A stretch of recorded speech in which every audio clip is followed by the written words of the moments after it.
bien le bonjour les sportifs du dimanche, j'espère que vous allez bien, que vous vous êtes régalés avec la vidéo d'hier. On se retrouve aujourd'hui avec la journée 2, l'étape 2 de l'Half Marathon des Sables de Fuerteventura. Voilà, on va commencer direct. Petit récap, si jamais tu n'as pas vu l'Half Marathon des Sables, 120 km dans le désert de Fuerteventura aux Canaries.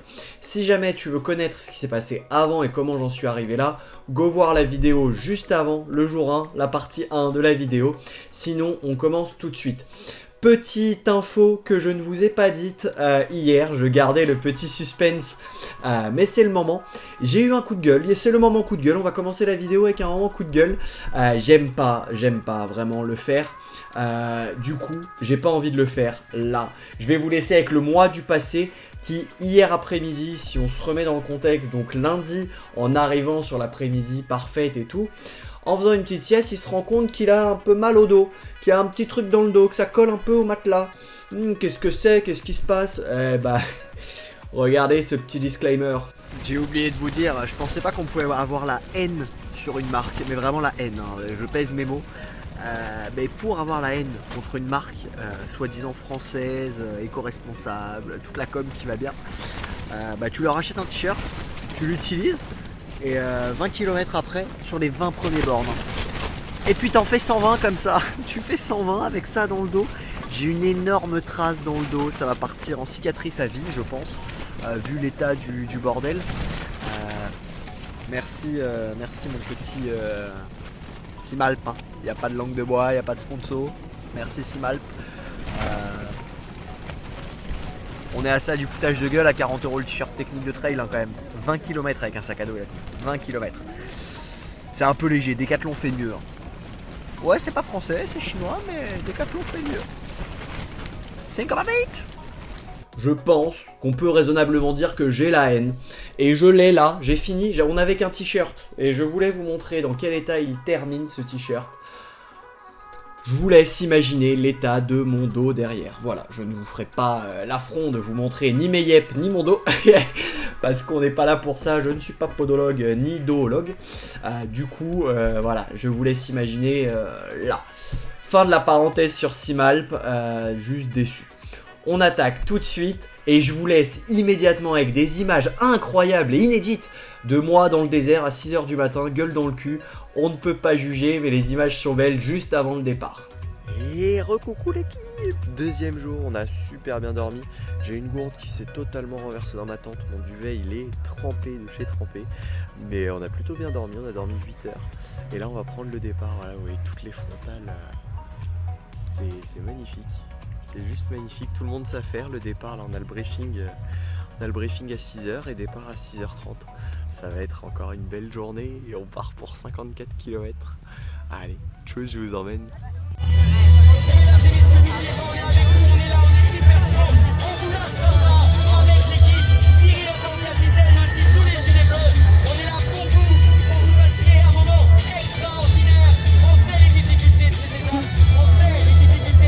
Petit départ à 6 h 30 donc, une régalade. On part à la frontale de nuit. J'adore ces ambiances de course, je trouve que c'est hors du temps. Courir de nuit c'est juste magnifique. Surtout pour se taper un lever de soleil comme ça. C'est waouh, genre... Il n'y a pas les mots, t'as envie de courir, t'arrives, on a fait 10 bornes, on s'est même pas rendu compte qu'on a fait 10 bornes.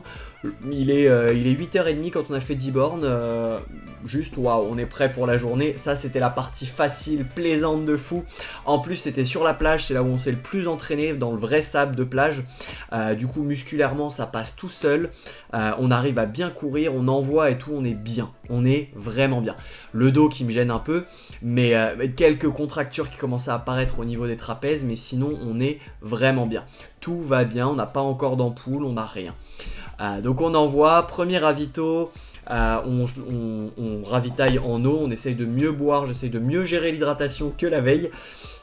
Et voilà, et juste on envoie, on court, on se régale sur le sable. Jusqu'au premier pépin, forcément, mais là ça viendra pas de moi, ça viendra de ma copine. Un faux plat dans du sable montant, on remonte une gorge de canyon, et là ça commence à devenir difficile, on est à 17 km. ça commence à taper, on sait qu'on va arriver au ravito et surtout on nous a bien briefé le matin au départ. On nous a dit si jamais vous le sentez pas, au 30e kilomètre vous pouvez bifurquer et faire que le 100 bornes. Voilà, vous pouvez rentrer à la maison en 8 km ou repartir pour 14 bornes et après 10 bornes. Donc 24 en plus. Donc c'est voilà, il y a le choix du 30e et ça nous trotte dans la tête, on réfléchit. On réduit pas mal le rythme, on se fait beaucoup doubler, mentalement c'est assez dur, il commence à faire chaud, il commence à faire très chaud. Voilà, donc on attend, on arrive au deuxième ravito, on commence à être un peu entamé. On est quand même pas fou. Les paysages n'étaient pas dingues, on a remonté les petits canyons ensablés, mais rien de waouh, genre c'était juste, il y a eu le lever de soleil sur la plage qui était magnifique, mais là on a passé une heure et demie un peu à blanc jusqu'au ravito. Et on se dit bon ok, c'est le ravito, on y va, on envoie, on se ressaisit, on reprend de l'eau, on se refout de l'eau sur la tête, on y va, on repart. On y va et là on tombe sur ça, on court dans ces conditions là. Et alors ça c'est vraiment juste magnifique, on court, on profite, je ne dis rien d'intéressant dans les vidéos donc je vais les commenter, on profite, on arrive sur le bord de plage et c'est en fait le lieu de rencontre du désert, donc du sable pur, de la roche volcanique en dessous et de l'océan. Donc c'est juste incroyable, c'est magnifique, c'est des petites corniches et il y a 10 km comme ça. C'est juste magnifique, on se régale, c'est l'endroit quasiment tous les petits participants ont apprécié. Big up Mathilde qui a le vertige et du coup qui était pas à l'aise avec le vide. Ça c'est forcément c'est la partie, si vous avez le vertige c'est pas ouf. Mais sinon c'est juste magnifique, on en prend plein les yeux, c'est incroyable, il n'y a pas un endroit, voilà c'est un peu technique, ça glisse mais c'est juste magnifique.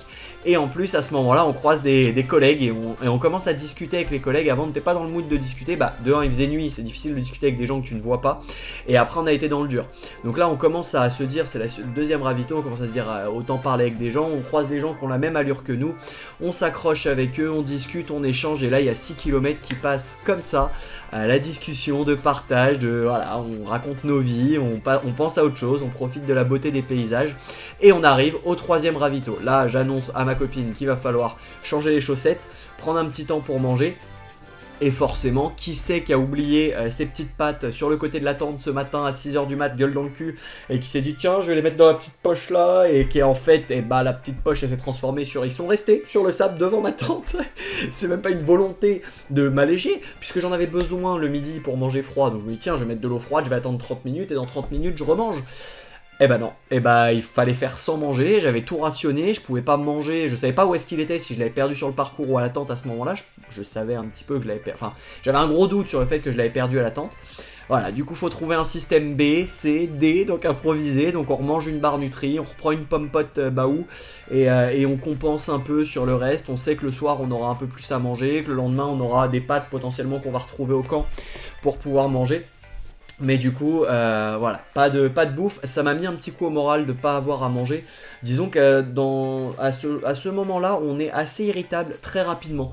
Il faut pas grand-chose pour te mettre en rogne, pour là. Et ça, c'est vraiment pas ouf. Mais voilà, on repart du ravito, on a quand même réussi à bien boire, à se réhydrater, à se faire une petite pause 10 minutes, hein, mais on a fait une petite pause. Et là, on doit faire le choix. On a le choix entre 30 km, on est au 30e kilomètre, 32e pour être exact. On a le choix à gauche, le canyon qui nous tend les bras, ou bien à droite, on coupe et on rejoint plus rapide. Et bah, vous me croirez ou pas, mais à ce moment-là, il y a zéro discussion. Ça fait 30 km qu'on y pense avec ma copine, qu'on se dit... ok, qu'est-ce qu'on va faire? Est-ce qu'on y va pas? Putain, c'est peut-être judicieux, on a quand même mal là. La liste est très très longue, on a mal partout, on n'est pas bien. On est fatigué, vraiment, faut dire ce qui est. Et on se dit, putain, on rajoute 14 km là, sachant que 14 km, c'est pas 14 km de Paris. Hein.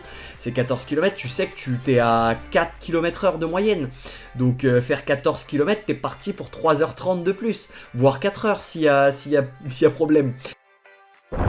Ça y est, kilomètre 30, ravito passé, il n'en reste plus qu'un, on a fait 3 ravitaux, ça commence à être très dur, le sol vraiment, jamais une seule plat, là on va attaquer une grosse côte, c'est que des pierriers et sable de pierre là, de cailloux, et il fait super chaud, mais vraiment super chaud, je sais pas, tout l'œuf, vous avez dit, vous allez avoir chaud.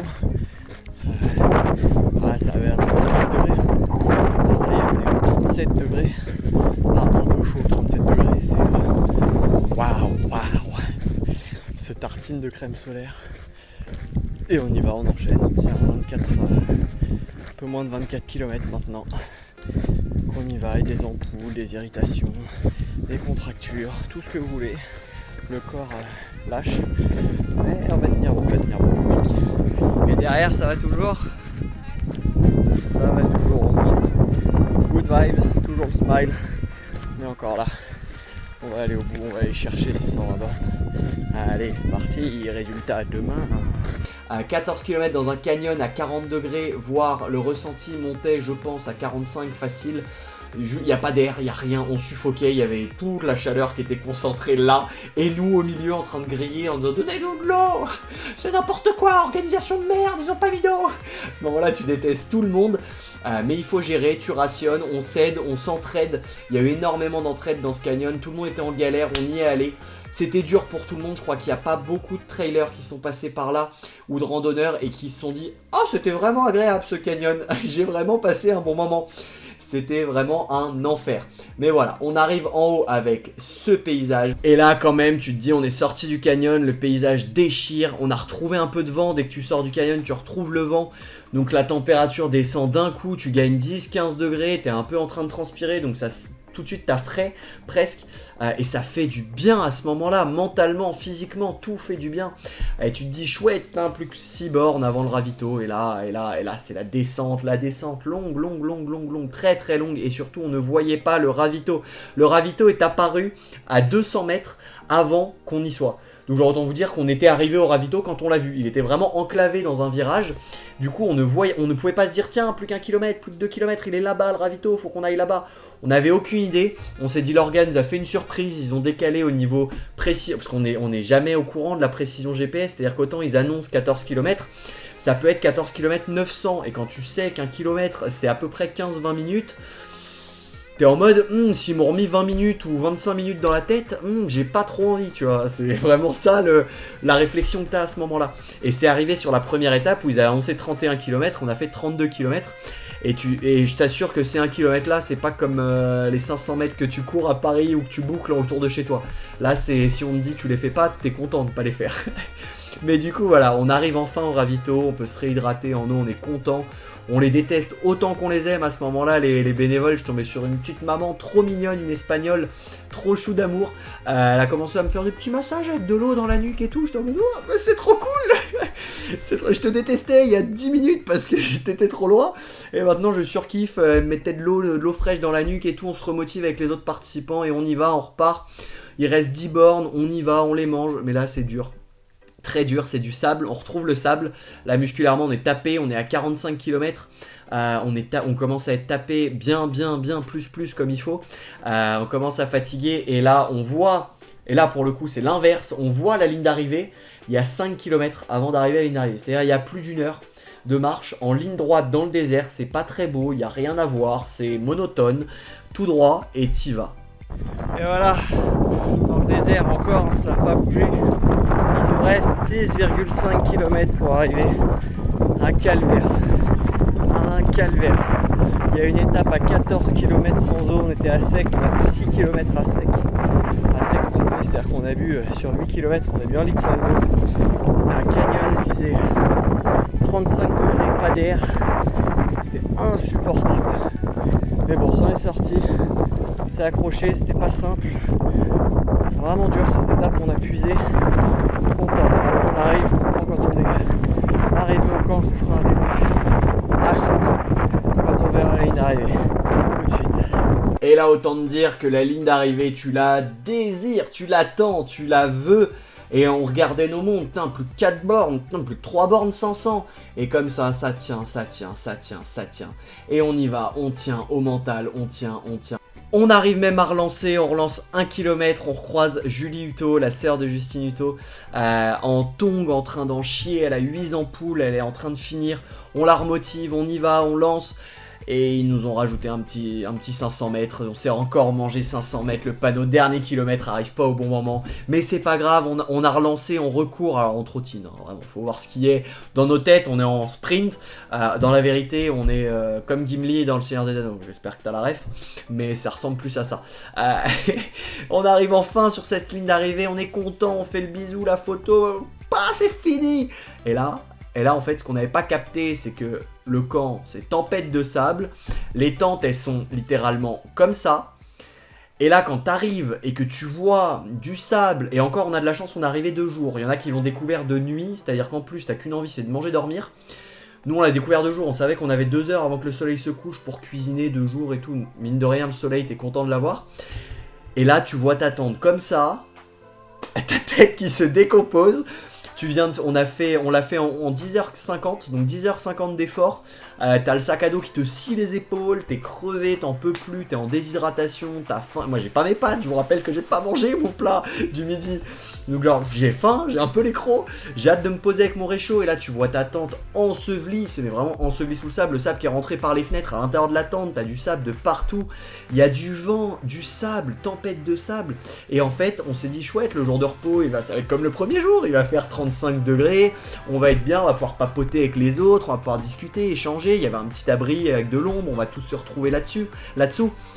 Que dalle, rien du tout. Vraiment, c'était du vent, du sable, un peu de sable, du vent, beaucoup de sable, un peu moins de vent, mais toujours beaucoup de sable. Et ça a été que ça. Et là, dis-toi que tu te fais un réchaud, il y a du sable dans le réchaud, tu te fais à manger, il y a du sable dans ta bouffe, tu ouvres ta tente pour rentrer, il y a 1 kilo de sable qui rentre, tu veux te laver, ça colle, tu transpires, ça colle, il n'y a rien qui va, rien n'est confortable, tu commences à être dégueulasse, t'as qu'une envie, c'est un petit confort, t'as envie de prendre une douche, t'as envie de te mettre dans un lit, mais non, rien de tout ça, faut te mettre dans ta tente, rentrer dans le duvet et faire « Ah, je colle, je pue, je suis dégueulasse ». Il y en a qui ont essayé de se laver. Moi je l'ai pas fait honnêtement, pendant 4 jours je me suis pas lavé parce que ça servait à rien, c'est-à-dire qu'il y avait tellement de poussière de toute façon autour de nous que t'avais beau te laver, en 10 minutes tu revenais au même état de saleté et surtout toutes tes fringues étaient déjà crades. Du coup j'ai pas trouvé l'utilité, je me suis dit sale pour sale, vraiment on y va. Mais vraiment ça tape sur... Donc là on arrive à un premier coup au moral de se dire le camp, oh là là, ma chambre, imagine, tu rentres chez toi, on t'a tout retourné, on a mis du sable, de la poussière partout, et on dit tu peux pas prendre de douche et tu dors là, t'as pas le droit de ranger.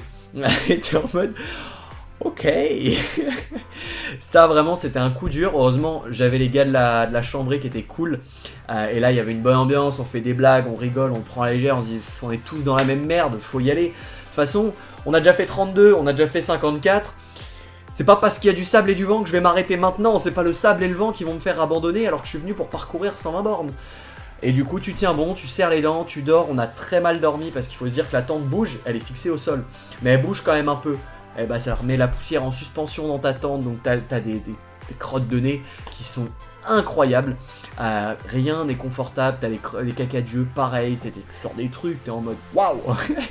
C'est une galère humaine, on a tous eu les mêmes problèmes. Et justement ça rapproche, c'est assez cool. On fait un rapide débrief, et qu'est-ce qui s'est bien passé? Il y a quelques douleurs, on a les jambes lourdes, on a le dos, on a les trapèzes qui ont morflé du sac à dos parce qu'on avait 8,5 kg au départ. On avait 8,5 kg en tout avec l'eau, donc à la fin de journée, là on doit être aux alentours de 6,5 kg vu qu'on a plus beaucoup d'eau. Ça tape quand même, ça tape bien. On est fatigué, on n'a qu'une envie, c'est de manger et dormir, on dort mal. Et là on se réveille et c'est le jour de repos. On sait mentalement que c'est le jour de repos. On espère qu'il n'y aura plus de tempête de sable. Mais ça, je vous le raconte demain. On en parle demain, dans la vidéo de demain. On se retrouve demain les petits amis. En attendant, je vous le mets juste en recommandation, pareil si tu vois cette vidéo dans un an, la vidéo est en recommandation, mais du coup on finit l'épreuve demain, il reste le jour de repos, les 30 km, 28 km annoncés du jeudi matin, et ensuite l'hôtel. Et alors là je peux vous dire qu'on a kiffé, et il y a une petite anecdote sur le jour de repos avec Lucas Papi qui vaut le coup, j'avoue que j'en suis pas content, et j'en ai pas parlé d'ailleurs dans cette vidéo là de Lucas Papi. Ouais, je suis peut-être amoureux de lui, ouais. Non, quoique, on verra ça. Je te laisse en tout cas t'abonner, commenter, liker, me dire si c'est une aventure qui te fait rêver, si t'avais envie de vivre ces conditions là, ou si waouh je suis trop ouf, alors que non, on en parlera demain. c'est bien plus accessible que ce que tu crois, vraiment. On en débriefera demain. Mais voilà, dis-moi si ça t'a plu, si t'as aimé, ou peu importe. On se retrouve nous demain, toujours aussi rigoureux à l'entraînement qu'à l'apéro, même si comme hier, je t'assure que je n'ai pas eu envie et j'avais pas d'apéro sous la main, donc j'ai dû attendre jeudi soir, jeudi midi. Je te cache pas qu'il y a eu une petite bière de lâcher à 11h30 dès qu'on est arrivé, parce que quand même elle a été méritée celle-là. Mais il y a eu douche avant. Voilà, c'est tout ce que je balance sur demain. Mais on se retrouve demain. Ciao les loupards!